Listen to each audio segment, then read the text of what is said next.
It's 4 o'clock on Friday, and you know what that means, don't you? It's time for another exciting episode of Taxi's Quarantini Happy Hour. Woohoo, baby! Let's get busy. Thank you, fake band. I said thank you. Thank you, fake audience. Hi, Carly. She rocks. Let's see who's in that chat room, because today we're going to answer some viewer questions, and I'm going to give you some exciting Taxi Road Rally updates, and want to celebrate a landmark in Taxi's YouTube history. Hello, everybody. Let's see who we've got here. We have Ian Shortall, Jesse J. Peck, Dan Weber, Martin Gravel, John Pearson, Giovanni Lanza, Darren Moss, John Pearson, if I didn't say that already, I think I might have. Martin Gravel, I don't know. Am I being repetitious here? Kristen Knight, Riney Bear, Darren Fletcher, Dan Weber. I know I repeat myself a lot. Sometimes I feel like I'm really repeating myself a lot when I say my hellos. Andrei Stepanian. Just got off the phone with somebody I was talking about fishing. So we're going to have to talk about that, Andre. Let's see. Mark Reel, Alex Dillon, Il Rosso Emil, Chris Brewer, Ewart Williams. Oh, that's nice. Hello, Quarantini Happy Hour pals. You guys are pals. It's pretty cool that this has, it started out as just something to do to pass the time during lockdown, and now you guys have become like a group of friends. Mark Dolan, hello. Bob Gunnerfeld, Lane Bell and Shrek, Dean Turner. All right. So several things I want to talk about today. First of all, the big landmark thing is we have crossed the line. We now have 16,000 subscribers to the Taxi YouTube channel. Yeah. 16,000 people that are crazy enough to subscribe to this madness. How funny is that? Anyway, it's funny. It was hanging out around, like 15,797, and then just creeping up incrementally. And all of a sudden, we got a nice little bump, and there we go. Thank you all. In the land of YouTube, I'm not so sure that 16,000 subscribers is such a big damn deal, but I'll take it. By the way, if you see blood right around there, it's because I cut myself shaving this morning, and it's very close to the laugh line. And every time I smile, which is quite frequently, I'm bleeding out. If I keel over in the show, that's why. Hello, Debbie Ward from Ohio. Spiritual TGIF. Yes, it is. Terrell Beckless. 16,000 subscribers, and I want to thank you guys for being such loyal subscribers and fans of the Quarantini Happy Hour, and being all patient with me as I've been taking some Quarantini Happy Hour days off to work on the road rally. Yesterday, I'm now waking up pretty much every day around 5 o'clock in the morning, just like, bing, road rally's coming. It happens every year like clockwork.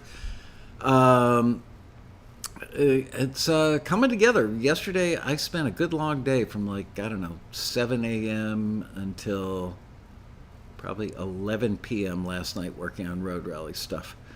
Aw, thank you, Kristen Knight. Hello, Dave Merkel. So, anyway, made a lot of progress yesterday. The funny thing is, I mean, it's probably hard for you guys to imagine, but it's like, when's the schedule going to be posted? Well, when you start confirming panelists, and I thought it was going to be really easy this year because most everybody is kind of locked down, nobody is going much of anywhere. But I actually had one of my panelists, an editor, a TV editor that I was really counting on, and he said, can I let you know, when is it? Oh, it's right after the election. Can I let you know after the election if I can do it or not? And I said, well, no, frankly, you can't, because I got to put up a schedule. I need to tell people who the panelists are going to be and what they need to, what they should expect. And I said, why can't you let me know until a couple days before? He goes, well, I have to see if there are going to be any riots in my neighborhood after the election. And I thought, wow, that is the age that we're living in, when you have to worry and plan your life around riots in your neighborhood. He never did tell me what part of town he lives in, but I'm guessing that he lives, as we like to say, over the hill, which means in the, like in the city part of Los Angeles, maybe even near Hollywood or West Hollywood. Terrell Beckless going to join Taxi probably next week. Well, your timing could not be more perfect, because the road rally is coming up in a month. Starts a month from today, as a matter of fact, and you, Terrell, get two free tickets to this exciting event, which it's going to be. But yeah, it's like so I said to him, I'm sorry, but I just can't include you on the panel if that's the case, because I can't tell people you're going to be there and then you're not, or not, that you're not going to be there and then you can. And now I got to try and fill the slot with another editor, but the other editors that I know well enough to know, because I don't just pick people because of their title or what they do. I pick them because I know them and I know that they're conversant and that they would make a good panelist. I don't want to put a dud on a panel because it kind of brings down the whole thing, Anyway, so now I'm trying to work it out with him where he does one of the not quarantines, one of the road rally prequels in the week leading up to the road rally, because I figure hopefully we're not rioting in front of the election, right? Yes, conversant, nice word. Yeah, you know me, I've got such a vast vocabulary, JP. Hi, Jan Weilich, how are you? Okay, so I've talked about 16,000 subscribers, scheduling for, another one of somebody that I've had on panels for like the last 2 or 3 years. She's a spectacularly good panelist. I've had her on panels in Hawaii at the Hawaii Songwriters thing that I moderate like 2 or 3 panels every year. And she is, like a film and TV music pitching person. And she's just so positive and full of life and has great answers. And I walked up to her last year after a panel and whispered in her ear, "You're one of my favorite panelists of all time." And she is. But you know what? She just had a baby a couple of months ago. And she's working full-time from home, and between, like pitching music, breastfeeding, changing diapers, and trying to be an awesome mom, which I'm sure she is, she said, would you hate me in so many words, if I don't do it this year? I've just got so much on my plate that even an hour and 15 minutes is a little hard to come by right now. So I said, okay. Anyway, so there's that. So far we've got baby rearing and post-election riots that are messing up my thing. It's just not so easy to come up with the right panelists. Question, Michael, can I go off topic for a quick second? Sure. What's up, JP?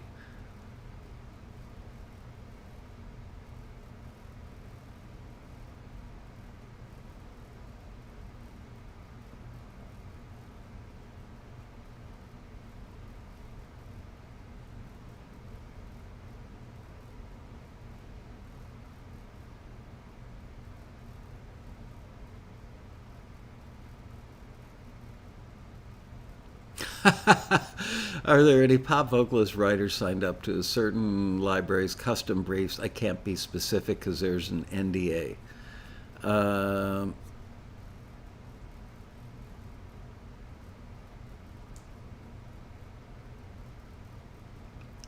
John, you can reach out to me after the show today if you come up dry from our Quarantini gang, and give me, like a general description of what you need. Maybe I know somebody off the top of my head.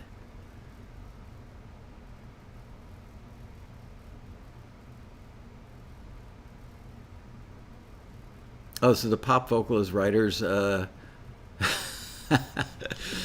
in the chat room, I get it. So you wanted to ask a question in the chat room that had absolutely nothing to do with today's show, but that's okay. Anyway, it's fine, JP. It's fine.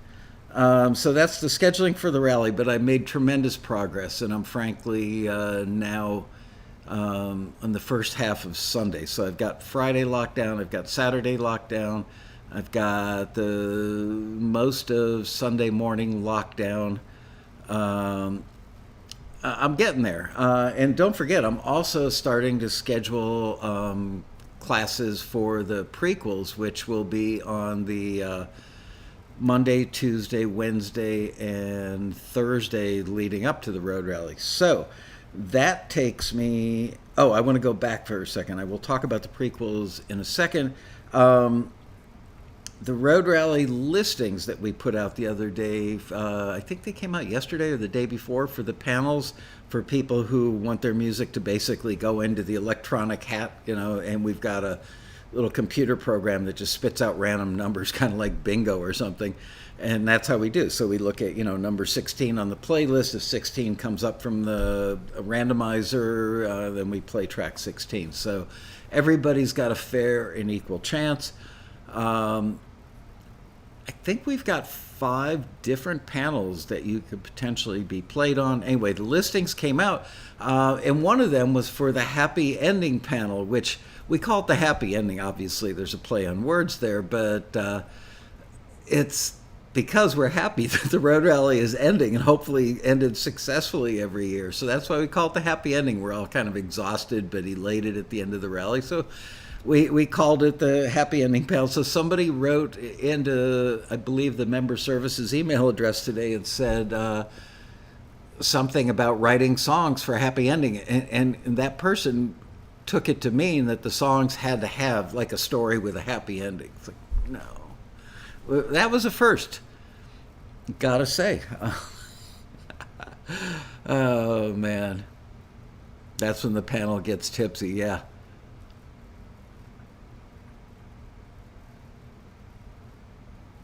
Kristen Knight really does love the cabinet behind me. Let's see what's in there. This is like our catch-all for junk. Got toilet paper in there, we've got a vase in there, we've got wood polish in there, got one of my granddaughter's drawings in there.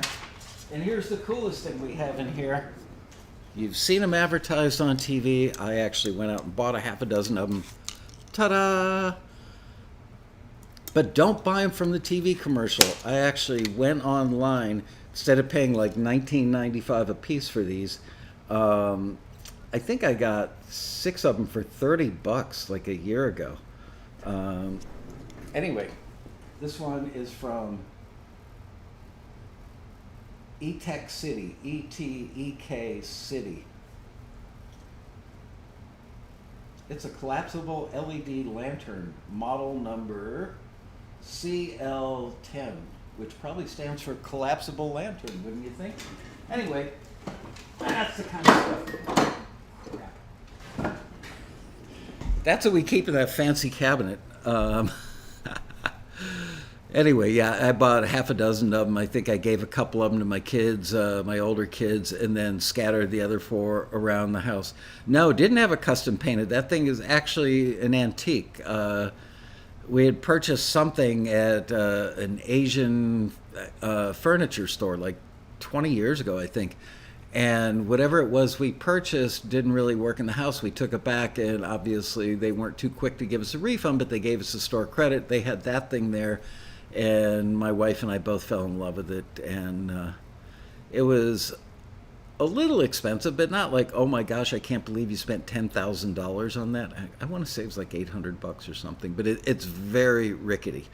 And frankly, I'm surprised the door didn't fall off when I just opened it. What do I do with collapsible lanterns when the power goes out? I use them for that, which thankfully doesn't happen very often. Do we get a set of Ginsu knives that purchase? I've never owned a Ginsu knife, but I love to cook so much I should get one.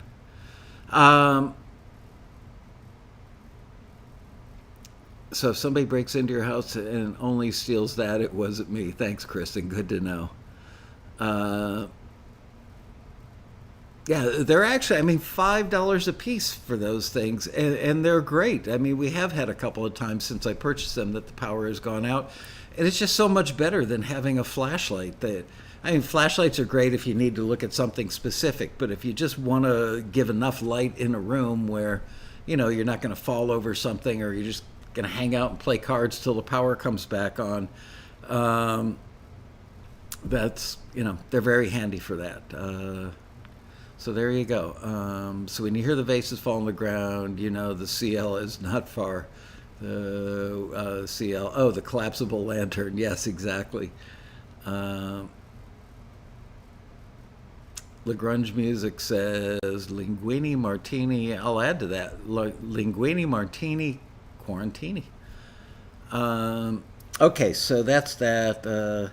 Talked about the rally listings, schedule for the rally. Oh, and last but not least, I had a really nice long conversation before the show today with my old friend Carl Richardson, who was co-producer on virtually all of the big Bee Gees hits. And he was very much one of my mentors. First person to ever walk me into a control room in a pro studio. And I've been playing phone tag with him and emailing him, and finally today he called me, and he agreed to do the road rally. And then it works out that the weekend of the road rally is not a great weekend for him. So I was a little crestfallen. It's like, oh man. And I only had an hour allotted for him. And as I was talking to him on the phone today, I realized he's not an hour-long conversation or interview guy. So what we worked out is we're going to do a 2-hour interview on the Monday prior to the road rally. I'll announce the times, but I think it's Monday, November 2nd. I can tell you what time. 12 o'clock noon in Los Angeles. Okay, so there you go. Monday, November 2nd, 12 o'clock noon in LA. He wrote it in his book. I wrote it in mine. He told me to remind him frequently because he'll forget. Thanks, Carl. And he also said, can you call it something other than producing the Bee Gees hits with Carl Richardson? I said, sure, but why? And he said, honestly, I've been talking about that stuff for, 30 some years now, like 35 years. And frankly, I'm just repeating myself over and over. My life is about more than just the fact that I worked with the Bee Gees. I mean, let's face it, he worked, I think, with Leonard Skinner, I think, definitely Eric Clapton, just a ton of great people. So I said, well, what do you want to talk about? Because I said, can we talk about some Bee Gees stuff? He goes, oh, yeah, I just don't want to make the whole thing about the Bee Gees, the Bee Gees, the Bee Gees. I said, okay. Carl is possibly the smartest person I've ever met in my life. I mean, if there was ever a friend of mine who's got a genius IQ, it is definitely Carl Richardson. Now, November 3rd is not Riot Day in LA. I think it's going to be November 7th, the day after. When is the election? No, the election is the 3rd. So, I don't think we're going to know who the president is till days after, maybe weeks after, with the mail-in voting stuff.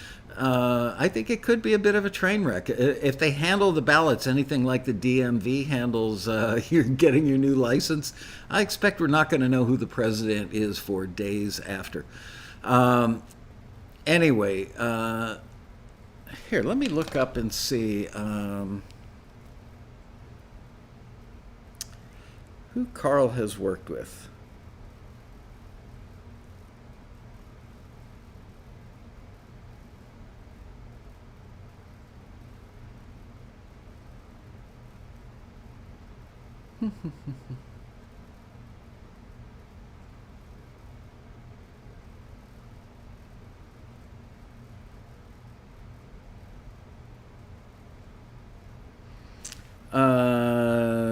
Andy Gibb, brother of the Bee Gees.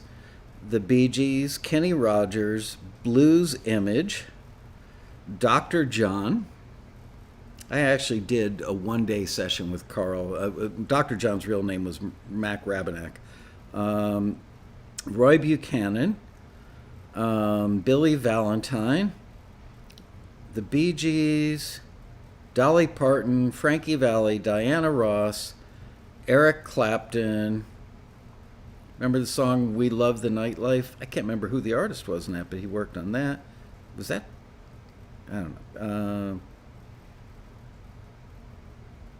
Average White Band.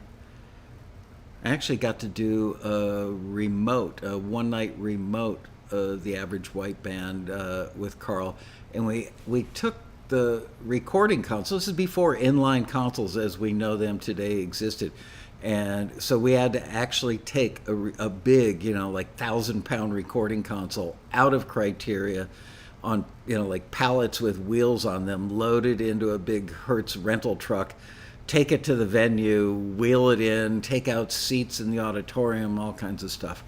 Let's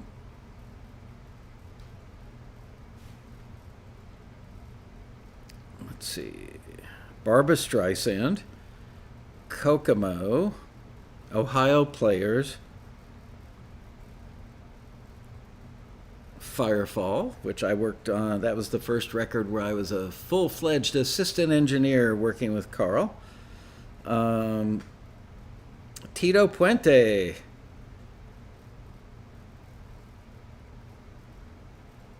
Rabbi Joe Black, that I need to hear more about. Dionne Warwick,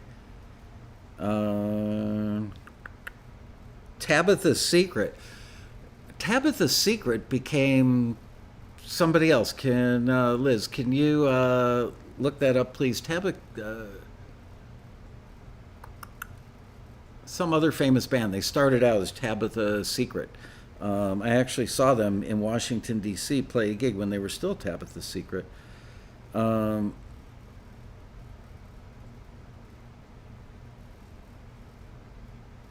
Scarlet Pimpernel.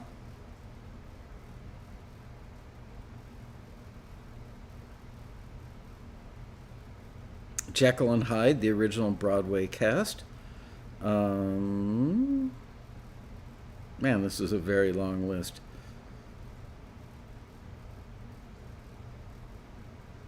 Now I'm into like greatest hits and repackages of stuff.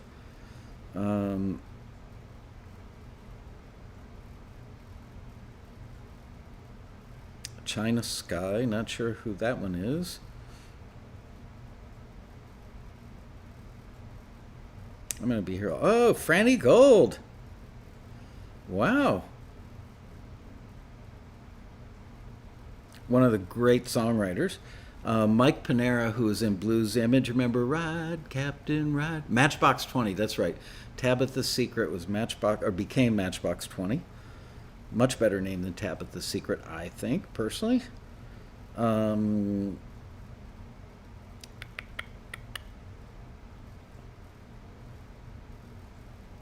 Yeah, now it's Raisis. I remember when he worked on that record. Mama's Pride, I actually worked with him on that record. That was a southern rock band from St. Louis.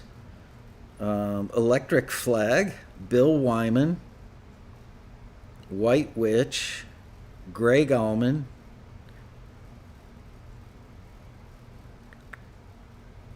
Derek and the Dominoes. Ever heard of them?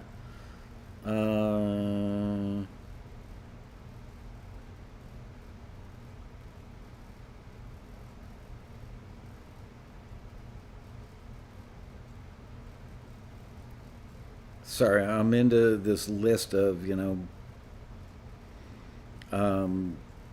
all the greatest stuff, greatest hits. Anyway, super impressive resume, and like I said, he's so smart, frankly, that I think he might be over our heads a little bit, certainly over mine. He was always so chill and so zen-like. he's just a different cat, just like he's one of those guys that just didn't really care about the gold records or the platinum records or the mega hits. It's like, oh wow, man, this is a really good record. I'm glad I got to work on this kind of guy. So we're going to do 2 hours, and we're going to talk about. Certainly, we'll touch on the Bee Gees. We'll talk about Firefall. I mean, today we spent 5 or 10 minutes talking about some of our favorite microphones. He still does the occasional project every now and then. He's retired and does some day trading from home. Goes fishing, which I didn't know. He wasn't into fishing back when we were friends. So I can't wait to go down to Florida and go fishing with him. Yep, Derek and the Dominoes definitely had Eric Clapton. Anyway, so it's going to be probably 2 hours worth of talking about everything, like philosophy of life, maybe even day trading.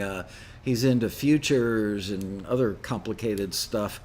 Yes, Krista Knight, You Are the Woman. That was the first gold record I ever got. First time I ever heard something I worked on the radio. And I'm still friends with some of the guys in the band from Firefall to this day.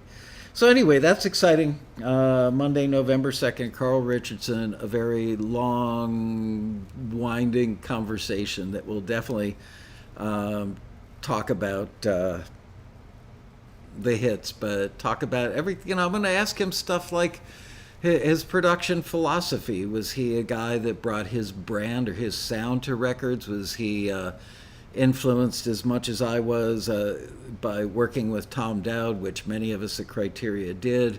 And Tommy's philosophy seemed to be kind of like being a father figure to the band, getting out of the way unless they were about to cause themselves harm, and helping them pull the best out of what they did best, and not, like be their own worst enemy. So anyway, Carl, I owe a lot to him, and you guys are in for a treat. It's going to be a different kind of, it's not going to be like when I talked to Ken Calais, that's for sure. All right, so I got all the little things in my checklist talked about. Whoa, can't believe I spent a half an hour talking about all that stuff. Gee, was I rambling? I never met Stevie Ray Vaughan. Nope. Katy Perry, yeah. She used to work as a screener at Taxi, so saw her pretty frequently. Okay, some questions that popped up. Thank you for those of you who posted questions in the comment area after the show that we did on Wednesday. Kirk Lewis, I don't know if Kirk is with us today or not. I haven't seen his name pop up in the chat room, but hopefully he'll watch the show later. And he said, this is a show idea, but I want to talk about this now. Can you share examples of variations of a track that are all built from the same template? Common advice is to finish a track and then create another with the same sounds, which is something I've been preaching for years. I thought it was an original idea on my part. Maybe it was original to me, but I know that many of our most successful members also subscribe to this theory and put it to good use. It's part of their daily practice, I would say. So you finish a track. Let's say you're doing something for EDM. To do, and we're talking instrumental tracks for the sake of this conversation. So let's say that you do an EDM track. You're doing a minute and a half long EDM instrumental cue. You're going to spend some time picking out the best drum sound, picking out the best synth sounds, picking out the best bass sounds, all those sounds that go into your basic EDM track, finding your reverb settings, all that stuff. So my theory has always been that when you finish one, you've got a template, right? You've already gone to the trouble of finding the sounds and creating that stew that sounds like, a record. And so then it would be crazy to finish that up and then move on to doing, let's say, like a singer-songwriter instrumental cue, or a country, or a rock, or an orchestral, or something. Why not just stick with that template because you've already searched the sounds? So what Kirk is asking here, he actually would like us to play something or play several that were done with the same template. I don't happen to have those laying around. But he says it'd be great to hear how much variation or similarity to go for with this method. I don't know that there's an exact prescription. I don't know that playing you 6 different EDM tracks that were all started with the same template is really going to be that educational. Probably not as educational, hopefully, is what I'm about to say, which is it's things like the mood, the tempo, the melody, the emotion. All those things are the things that will cause the significant changes. What you're avoiding is spending that startup time that you've invested in finding the right sounds. Now, of course, you could go back and just save the template, and you could, in fact, do EDM in the morning and do an acoustic country sounding instrumental cue in the afternoon, and you could just go back and pull up the template of the session that you did the EDM with yesterday or a month ago or a year ago. But as long as you're already in that frame of mind, I personally would stop. After I got the first track done, I'd go, okay, well, this EDM track has this emotion. And now let's create one. What's the opposite of that emotion? So if one of them is kind of carefree, anthemic, uplifting, now how could you do one that's the opposite of that? What's the opposite would be something darkish, right? So now you have to think about, oh, I want dark, so I'm going to, go to an Aeolian scale, minors. I'm going to probably voice my chords differently, but the sounds are there, and the levels are there, and the compressor settings are there, and the EQ settings are there, and the delays are there. So now all you really need to think about is, okay, I've done this mood at this tempo, so just change up all those other things and just create a range of EDM. Because libraries really do like it when they hear a track that they get from Taxi of yours, and they reach out to you and say, hey, this is great, I'd like to sign it in my library. Oftentimes they're going to say, do you have any other EDM stuff? So, they're not going to want the same, anthemic EDM. They're not going to want 6 more of those. They're going to want a range of stuff because different shows, different scenes, different scripts, different storylines have different requirements. And you may need anthemic and uplifting for one. You may need dark and ominous for another. You may need... I'm trying to think of another one that EDM, but like a club version of EDM that's very dancey and almost kind of mindless, for lack of a better word, where it doesn't create so much of an emotion as it does a visceral, makes you want to get up and dance. So yeah, let's dance, let's not. There you go. Crestfallen. You guys like that, huh?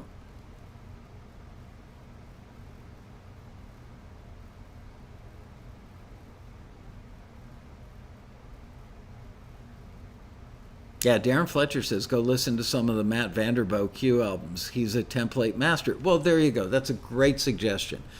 Yeah, if you go, I think he might be called Matthew Vanderbo, and he's listed a couple different ways on SoundCloud, but I know that he's got tons of his stuff up there. What is EDM? Electronic dance music. Basically, it's fancy modern disco. Oh, man. There you go. Crestfallen with a K. Here, I'll throw out another big word. Obsequious. Oh, man. templates are definitely great, especially when you make a lot of the same kind of tracks. Yeah, absolutely. The heck was that? Hang on, I'll be right back.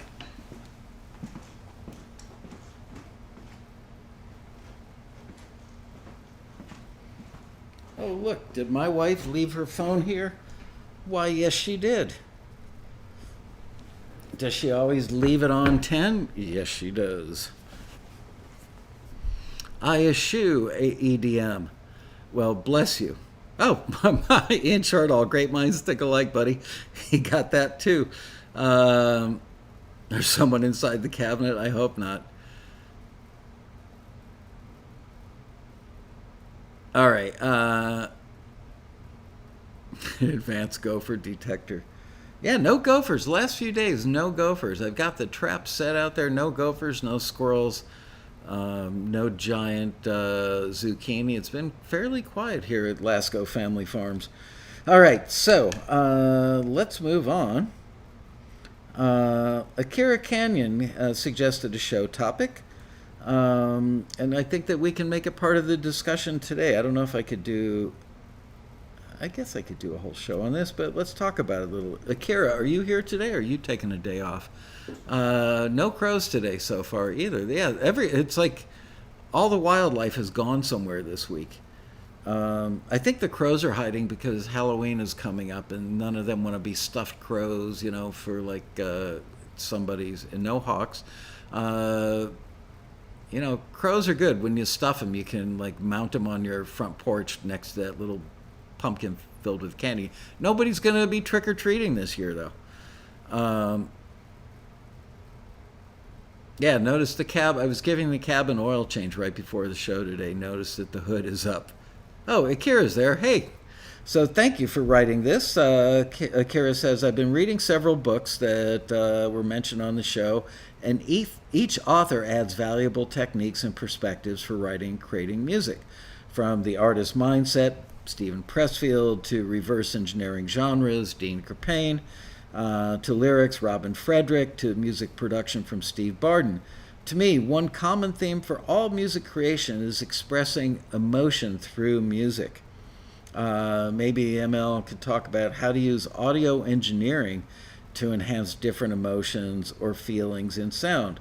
For example, raw vocals feel empty, but adding the right reverb can express a little more fulfilling sound and make the vocalist happier, I might add. Music theory guests can provide insight beyond the major scale, Ionian for happy, and the minor scale for Aeolian, for sad. The show topic can be based on analyzing different perspectives of creating a specific emotion for a specific genre. Just pick an emotional scenario like coming home for Thanksgiving. Well, it all depends on who your family members are, right? Because that emotion could be absolutely horrifying.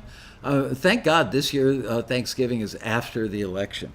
Of course, there may still be some discussion post-election, hopefully no riots. And explore how to enhance the lyrics, chord progressions, instrument choices, and audio engineering to express the feeling for a specific genre. We kind of did this when we critiqued the feeling of reflection for the country listing submissions that we listened to this past Monday. We could have easily done a deep dive on any submission if it was critiqued by a mixed road rally panel for an instrument choice. Instrument choice with Dean, lyrics with Robin Frederick, Mixmaster Laskow, now retired Mixmaster. As Kristen Knight mentioned, I really appreciate this quarantinis. I'm learning a lot from everyone who participates. Thanks, ML, for making the time for us and planning the road rally at the same time. Well, you are certainly welcome, Akira. When I was on the phone with Carl Richardson today, he doesn't get very sentimental. And he, out of all the people that I worked with at Criteria, is probably less prone to go down that road, go down memory lane and say, oh, do you remember when this happened? Do you remember that day? And I did bring up that I stopped Barry Gibb one time, the eldest brother of the Bee Gees, and many people think, and probably rightfully so, that he was kind of like the patriarch of the Gibb brothers and their younger brother, Andy Gibb. To some extent, he was the brains of the operation, but I'm sure if you were to ask him, he'd say, I may have been the brains, but I couldn't have done any of it without a ton of input and help and collaboration with my brothers. But I stopped Barry Gibb, and I said to him, Barry, what is it that makes a song a hit song? And he looked at me and just went, emotion, mate. Oh. And he looked at me like, you don't know this, and he just kind of walked away, probably shaking his head, going, what an idiot.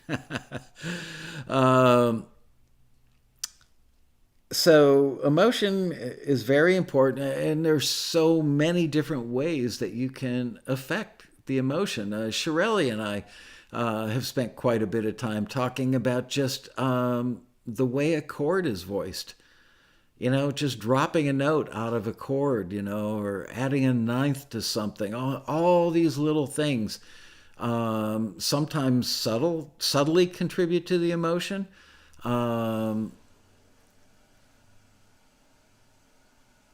I can't believe it.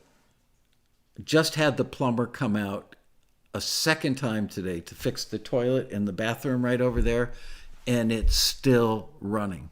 Unbelievable. Ugh.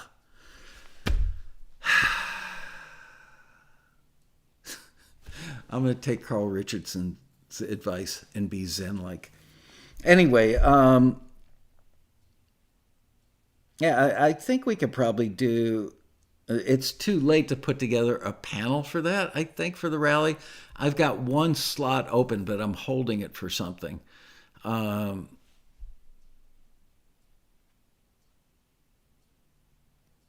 me think about that. It's definitely a great topic. Let me ponder. All right. Kristen Knight, one day ago, said, I really appreciate these quarantinis. Woohoo! Me too. I've never had the need to produce, engineer, mix, or master any of my recordings, since I would just go into the studio and have that stuff done for me. Well, we're going to break you of that nasty habit. But now that I'm getting much more deeply involved in composing, especially for film and TV, as opposed to my singer-songwriter stuff, I must produce and engineer myself. That is so true. Not that you can't get great work from other people, but why pay for what you can eventually learn how to do on your own? Plus having the capability to make changes on the fly and not have to wait for studio time to be available, not have to plunk down dollars to make a change that may be more than you're going to end up making from that track anyway. There are myriad reasons to learn how to do it on your own.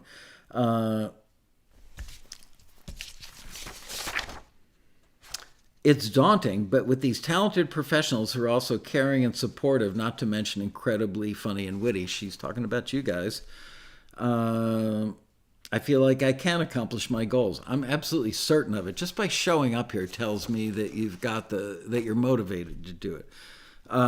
Joining Taxi is one of the best decisions I've made. Well, thank you. I agree with you humbly. The Quarantinis and other videos are generously uploaded so all can watch and learn. Taxi members are not, but I want to support Taxi by becoming a member. Well, thank you. I really, really appreciate that. I do. It's somebody recently told me I don't need Taxi anymore, but I renew every year just because, you guys launched my career, and I love being part of this extended family. The road rally, the daily listings, the emails, all of it contributes to this amazing experience. The education is invaluable, and I love this wonderful community of other Taxi members, as do I. Thanks all. See you at the Grammys, Tonys, Emmys, or Oscars. Well, thanks, Kristen. That was a really, really nice post. I appreciate it, and glad you're part of the community now. I love these guys. I mean, frankly, I've always said that when COVID is behind us, and things get back to some semblance of normalcy, and many of us aren't cooped up in our homes anymore, I never planned on doing Quarantinis this long, that's for sure. I thought it would be like for 2 or 3 weeks, maybe a month, and now it's been, let's see, March, April, May, June, July, August, September, October. It's been 7 months. Wow. Holy crap. 7 months. Um, so when I think about, at some point, I mean, it doesn't take a lot of my time, especially when you guys contribute stuff to talk about on the show. It's really helpful. But it does take like an hour and a half out of my day, getting the hair done, getting the makeup done, meeting with my production staff, which is pretty much me, coordinating with Liz to pull the stuff for Taxi TV. By the way, Liz already sent me stuff for Monday's Taxi TV. We're gonna do another A&R Hot Seat edition. I could see you guys really enjoyed that one we did on Monday, as did I enjoyed it because the quality of the music was just amazingly good. I've actually gone back now twice and re-listened to all that stuff. What was I going to say? Oh, Monday, though, we are going to do instrumental cues. And we're doing the stompy, clappy blues rock stuff.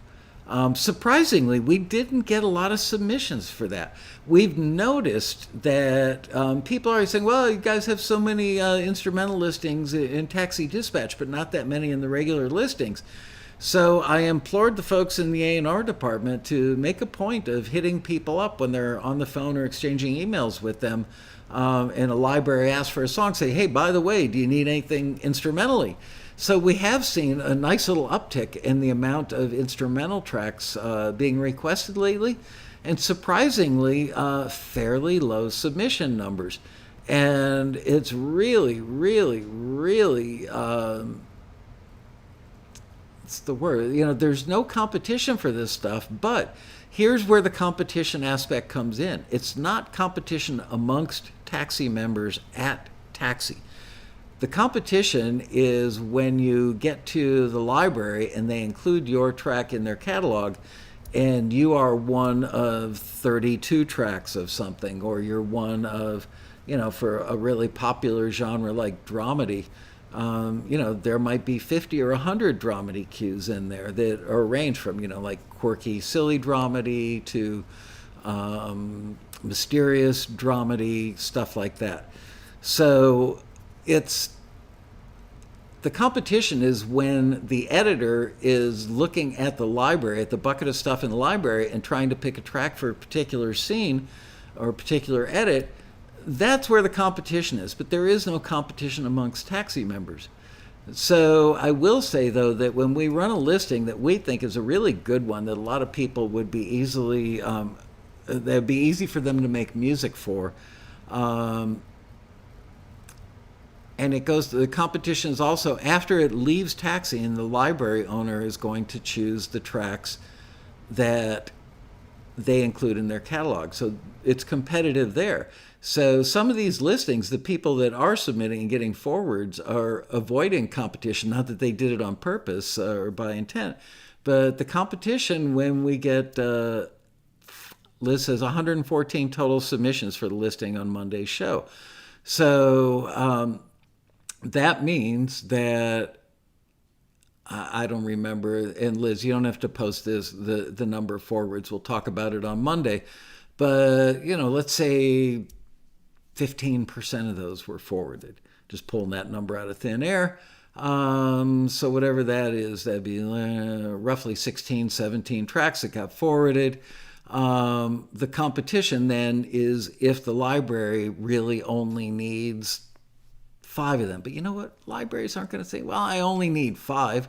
Why would they pass up numbers 6, 7, 8, and 9 if they were also great? They would want as much great music in that genre in their catalog as possible, wouldn't they? So let's see. Darren Moss says, my listings wish, more direct-to-music supervisor. There were lots a year ago. I may be wrong, doesn't seem to be as many lately. I assume that is a COVID thing. No complaints. I'm a happy member. Good. No complaining, Darren. I'm going to have to fly over there and kick your butt, which I would love to fly to Melbourne. And of course, I wouldn't kick your butt. I would just make you take me out to dinner or something. Anyway, the listings direct to supervisors come and go. And I'm sure that COVID has played an effect because there are less productions. Although I was on the phone the other day with one of my library owner friends, and he told me that they are going berserk. That productions seem to have opened up considerably in the last few weeks. And he said that they are just doing landmark business right now. So that's good news for all of us. Um, so, and I know that we just got, I think 9 new listings just came in for an independent film. Those are the best. My personal opinion, yeah, it's tempting when you see something for a big budget feature or a big TV show. Those are sexy because everybody wants to go, oh, look, I got my song in, a big TV show that everybody knows the name of. But I personally really like the independent feature film things because almost every single time one of those people runs a listing with Taxi, it ends up being that the majority of the music in that film comes from Taxi members. So I love that. And I know that we just got, I think, 9 new listings in late yesterday for an indie film. Darren says, I'm on. If I come to Melbourne, we'll do the best restaurant in Melbourne on me. Thanks, Darren. Wouldn't it be a shame if we have to wear a mask to dinner? Ken Mesford be happy with a hemorrhoid commercial. Okay. Oh, man.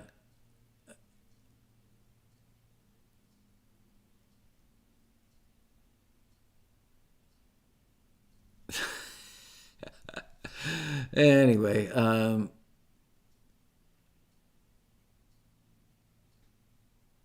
no thoughts, Michael, for those that are getting frustrated by the competition? What competition? That's what I'm not understanding. Can you be more specific, Ken? Because I really don't understand the way you phrase that so much.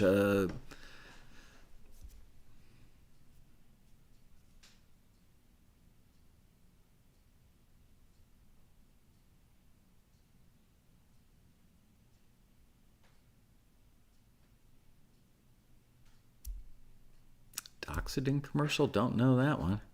Guy with a guitar sitting on a toilet, I'm guessing. Oh, the fishing thing. Oh,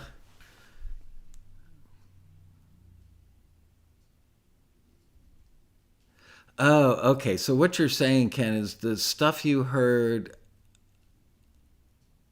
the other day, some of the stuff that was really great sounding, the country stuff that sounded so good that is kind of an unachievable goal for others, so therefore stronger competition. Honestly, I can't say this is true 100% of the time, but it's more true than most people want to believe. If you had an incredibly wonderful country song and it was just guitar and a vocal, or piano vocal, or a couple of guitars and a vocal, that song, being a spectacularly great song, would do every bit as well, probably better, than a song that was slightly less good with that incredible Nashville demo production sound. It's much more about the song. Um, when they're listening, looking for hits in Nashville, they're not sitting there going, "Wow, check out the bottom end on that." Um, they're all about melody and lyric in Nashville. Okay, so getting back to fishing for a moment. Um,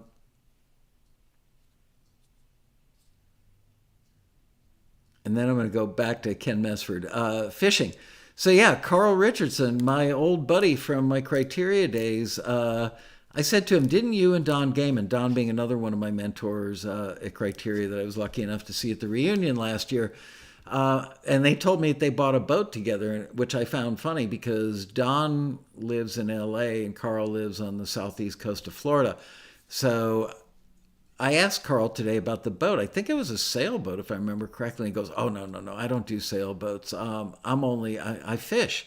And I went, ding, ding, ding, ding, ding. You fish? Awesome. So I look forward to my next trip to South Florida when my old friend Carl and I get to go fishing together. Um, All right. Ken Messford, I think the business is like playing golf. You aren't competing with the other golfers, you're playing against the course. I got to think about that. I mean, there's so many different ways to look at that. I mean, you could have a great song. Let's think in terms of film and TV songs for a moment. You could have written a great song with this incredibly wonderful lyric that could be used in a myriad of different types of scenes. But it just doesn't get used. You got it signed by a great library that's got great clients, lots of connections, and it just sits in there in that catalog for years on end and never gets used. Why is that? Is it because it's a crappy song? No. Is it because it's poorly engineered? No, I'm assuming it wasn't. Otherwise, it wouldn't have made it into the library. Is it because the library is not pitching it often enough? Hell no. They're going to pitch it whenever it's appropriate to pitch it because they want to make money too. They're motivated by making money from your music, which is a good thing. It's because for whatever reason, when people on the end user end, be it a music supervisor, an executive producer, an editor, whichever person is the end user, and sometimes there are many end users, the editor may drop it in and the EP or the director says, not working for me. So you're not really competing against anything other than just an artistic aesthetic. Does it work in the scene or not? And at that point, it's if the craft is there and the quality of the song is there, which I'm assuming for this case, you're not competing against anything or anybody. There is no level of competition. It's just for whatever reason, that is when luck comes into play. Because it's not you're just a lucky person or you got a lucky break. The luck is that the right scene calls out for that song. That takes a little bit of luck, assuming that all the other elements are there, which is, the melody's great, the lyric is great, the quality, overall quality and syncability, which is probably a new word. All that stuff lines up, and then it doesn't get used, and then one day it does. That's because it's kind of like meeting your spouse. The night I met my wife, she wasn't going to go to the holiday party that we met at. I drove all the way to Beverly Hills, which is like a 45-minute drive from where I lived at the time. Got there, and as I opened my door for the valet guy, and I had one foot actually touching asphalt, and I said, hang on a minute. And I pulled my foot back in the car. Thanks anyway, bud. And I drove all the way back to Woodland Hills. And then I got back to Woodland Hills, and I said, I need to be at this party. I'm going to be general manager of this company in 2 weeks. I need to go meet these people. I can't be a no-show. And I drove back. And when I entered that party and walked up to the bar to grab a martini, probably a quarantini, that was the moment where I saw my wife. And here we are 30 years later. So that was luck.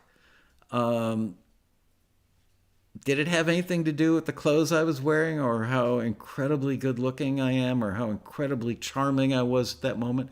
I didn't tell her my hands were sweating. Literally, I don't have a problem with sweaty hands, but I was nervous about meeting her and my palms were sweaty. But the luck is that the stars aligned. I was in that place at that time, and that's when I met her. And she wasn't even supposed to be at that party.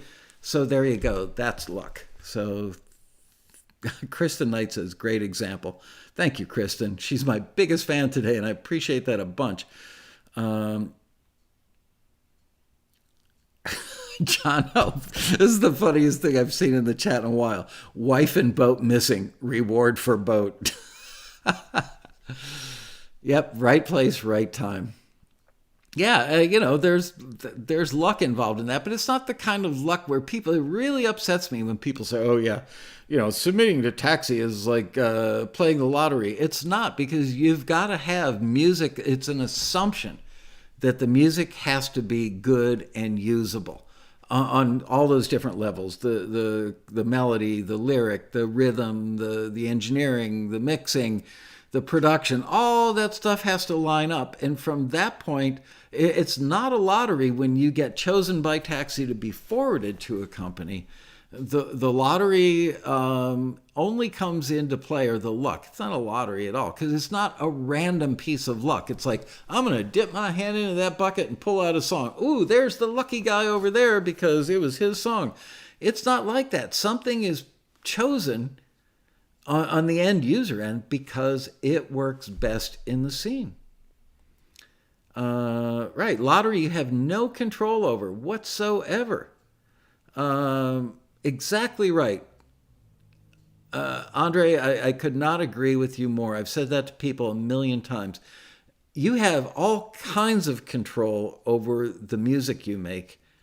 And even when you come up against that right place, right thing for the right place at the right time, then there's some luck involved. But the luck is, does it work?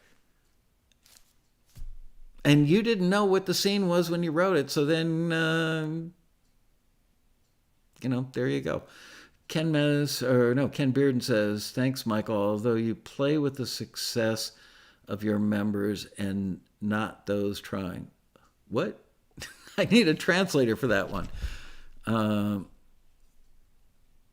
Kirk Lewis is here. Yay. Dramedy cues seem to be ageless. Do soups just want new stuff all the time? Why not use existing old ones? They like stuff that's fresh, new sounds. There are always little twists on dramedy cues. It's like just because a certain, remember saddle shoes? They're very popular back in the days of sock hops and stuff, two-tone saddle shoes. They've come back a couple times, but just because that fashion was there one time, now they have variations on saddle shoes. First, it was black with white. Then it was brown with a black saddle. Then it was black with a gray saddle. So there are always variations on a theme. Anyway, updated sounds. Yep.